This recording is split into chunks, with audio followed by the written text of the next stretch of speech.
All right, guys, so today we want to talk about something that's been weighing on us lately. So as many of you know, we enjoy traveling and sharing our stories, but we realize that the older we get, the more complex our responsibilities become, especially when we're dealing with family. So for the past 2 weeks, I have been caring for my mom in the hospital. I've been there day and night by her side, and I couldn't imagine her going through what she's just gone through, and I'm not there. Right, I totally agree with that. She's been out every day, 7:30, coming back late, and I usually stay home with my dad, help him go to his chemotherapy appointments. He had found a little nodule in his lung, and he's getting rid of that. So we help out our parents a lot when we're home. It's a struggle trying to balance our passion for travel and our commitment to our parents, and it kind of feels like we're getting pulled in two different directions. So we wanted to open up about this because we know that many of you may be facing the same or similar situations, and we basically just want to know how you deal with taking care of a aging parent. Or a family member that needs your help when he just needs your help because of whatever reason. So how do you manage the balance between your passions and personal family responsibility? Well, I know for me, the way that I try to manage it is trying to make sure that I have enough bandwidth and energy to not only be home, but be present while I'm here. And then when I'm away, we don't stay away for too long, or we try not to stay away for too long, just because we know that we have parents that definitely depend on us. And it's not like they can't make it if we're not here, but we know that it's so much easier when we're here, when we are. Yeah. So what we try to do is, if we're going to be gone for a month, then we come back for 2 weeks, or or something similar to that. Yeah, we do that. Like Tenaj said, we're gone for a month and come back because we know that they need our help, and it's so much easier. It takes the stress off our brothers and sisters that they have, I guess, full-time jobs. Well, we have full-time jobs too, but we're a little more flexible. Instead, they have to be in an office somewhere. But it definitely helps out when you have brothers and sisters. But now we definitely try to come in and help. It helps out when you have brothers and sisters that are able and willing to help out. But that's another story for another day. So. Yeah, so how do you guys deal with it? Like, how do you honestly deal with living your life and catering to like your responsibilities when it comes to family members? Especially your parents, your aging parents, Do you feel guilty sometimes trying to give up your passion or keep your passion, but still trying to be home with family and you miss some of the things? Do you feel guilty? And how do you deal with it? I definitely feel guilty. I don't know. I have this thing that I call like daughter's guilt. And I haven't really spoken to Faustino a whole lot about it, but I have spoken to a lot of my friends that do travel, and they've experienced it as well. I don't know, it's like in our community, the daughter, all things fall on the daughter. It doesn't matter if you're the oldest or you're the baby. Like, I'm the baby in the family, but when it comes to taking care of my mom or something like that, then it falls on me. And I feel like if I'm not there to take care of it, then it's not going to get taken care of. So I definitely have guilt when I travel, because I'm wondering, how my mom is, and, how she's doing, if she's making it to her appointments, and, all the things that can happen while I'm gone, that weighs on me. And it's like, do I need to go home? Or even if I'm home, like, do I need to stay longer? Because I feel guilty about just not being around. And it kind of weighs on me, and it's something that I'm really trying to battle with and deal with, because I know that my mother would prefer me to be out She would. and enjoy my life, but then on the other hand, I know that She would want you there. she Right, would prefer it's- me to be home. So it's kind of it's hard. It's hard, and it's mentally taxing. Yeah, I feel the same way when we're gone and we're, you know, I'm start all over. I feel the same way. You know, when you're home with your parents and you're around, you know, you get used to their daily environment of the nephews coming over, and it's the, you know, just the daily stuff of family life. And then once you leave for however long, and especially we're usually gone for 30 days, you're like, You miss it. you miss it. You're like, you know what? I know I was complaining about, you know, our nephew just running around and making noise, but I can't wait to get away. But then when you get there, you miss it. You know, I guess it's just part of that what is it with how the meals that people make that makes you remind you of like something when you was little, like when I eat the Mandarin chicken. Oh, okay. Like it's like right there. Nostalgic food, like the stuff that makes you like, you know, that you smell like, oh, that reminds me of home, you know. I guess it's just the noise and just the environment of that. But I get guilty too. I feel guilty sometimes that we miss out on seeing our oldest son more often, you know, because when we do come back home, we're kind of like in this mode where we just want to like just chill out and not really vlog as much. So we basically almost veg out and don't want to even, you know, leave the house. But I do feel guilty. And How do you deal with it? it's hard. I tried to think about it and say, well, I guess I think about it and say, well, I'm glad I have brothers and sisters to take up the slack, because I think that eases some of the guilt. But there's times where I'm thinking that maybe I'm the bum because I'm never here to take them or to appointments, things like that, and they always have to. Not always, but you know, a good, I guess 50% of the time. So I do have guilt trips of that sometimes, and I don't know. I guess I mask them or just put them away by just, I don't know, just zoning out, you know, playing video games and going into my own world where I'm not connected to this world because, you know, I'm always in and out.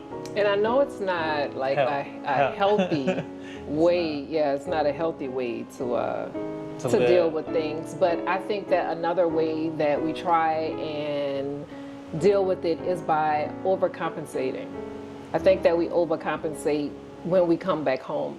Like maybe I don't have to sleep at the hospital and be at the hospital from the time my mom opens her eyes until the time she goes to sleep. But to me, I feel like that's my place and that's, you know, where I should be. But then another part of me feels like, you know, I'm trying to overcompensate for the time that I don't get to spend with her. So when, you know, she is in need or she's in a hospital or something like that, then I'm there 1,000%. So I don't know, it's a balance. It's a balance, and we are still trying to navigate through, you know, just to kind of find that balance. Yeah, there's times I've thought that that the times that I'm missing right now with my parents as we're gone, I'm gonna come and feel that, you know, on the day that, you know, my parents move on. I think sometimes of those thoughts that I wish I would have done. I wish I would have spent more time with my parents instead of traveling so much. Yeah, that's where the guilt comes in. I have those thoughts at times, and I don't know. You just be like, I don't know. You just have to deal with it. That comes with this travel life. Yeah. It's hard. Like if you travel or if you don't live in the same city or state as, say, your mom, your dad, or your family, how do you deal with that? Like, how do you deal with not being there for birthdays and, you know, for holidays and things like that? And do you feel guilty? So.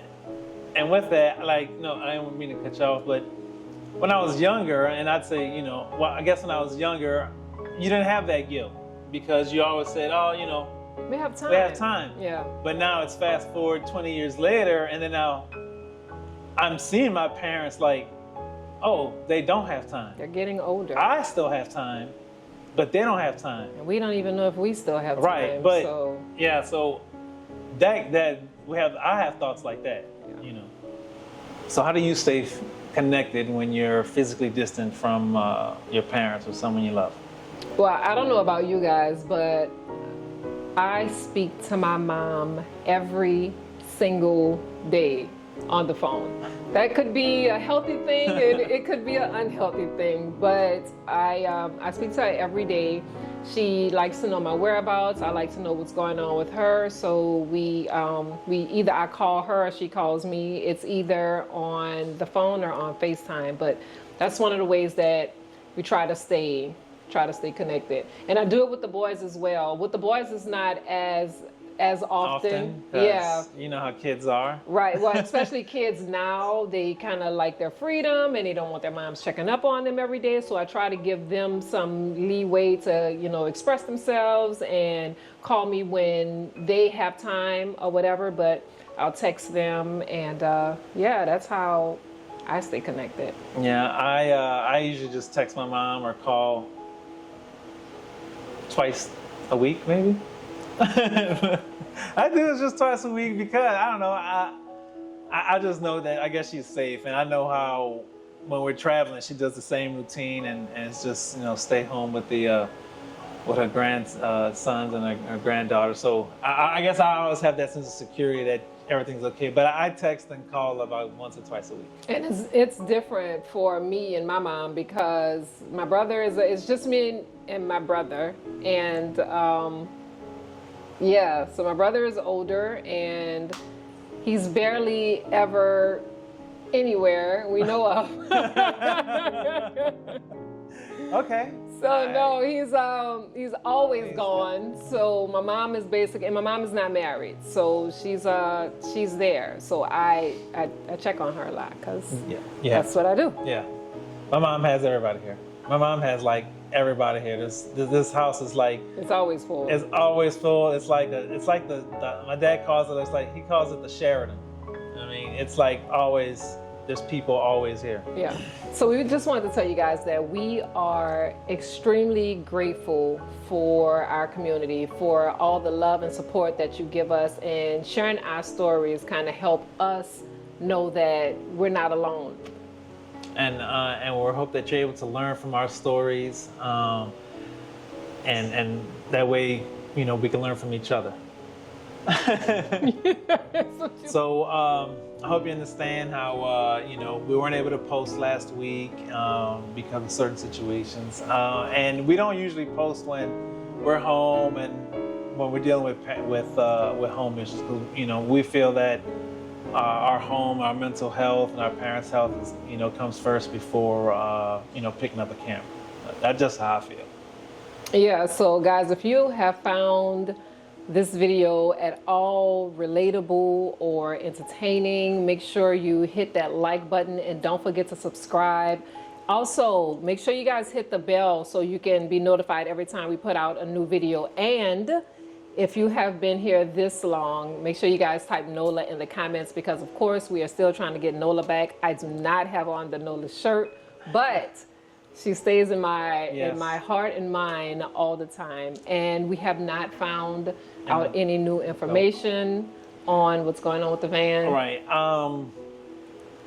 I think in about 3 weeks, it'll be 4 months. And we've been talking about trying to fly down there and meet up with the attorney and go directly to the office, because it's been 4 months. And that's hopefully what's coming up in the future. That's what's coming up in the future, as well as when we were in Tulum, I want to say it was in March, that we made plans to go to Italy for August, the end of August.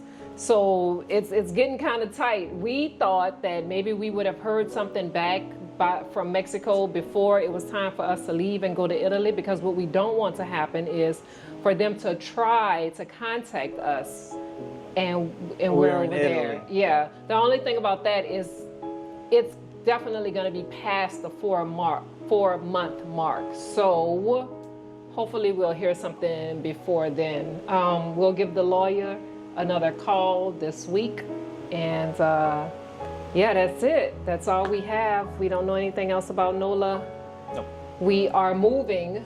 Yes, that's also coming up in Yeah. about, we're moving next week, so we'll also have some different content. So You guys are going to be helping us move into our first move in. move in.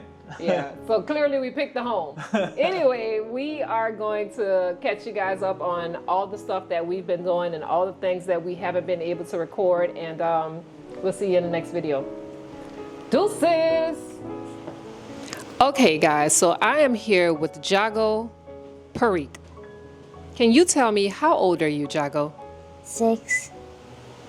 And what is your favorite color? Blue. And can you tell me, what's the name of your favorite pet? Cat. What's their name? Sushi. Sushi, better known as Mush Mush. Okay, so we have just wrapped up with Jago, and we'll see you guys in the next episode. You want to say something? He always wants to talk.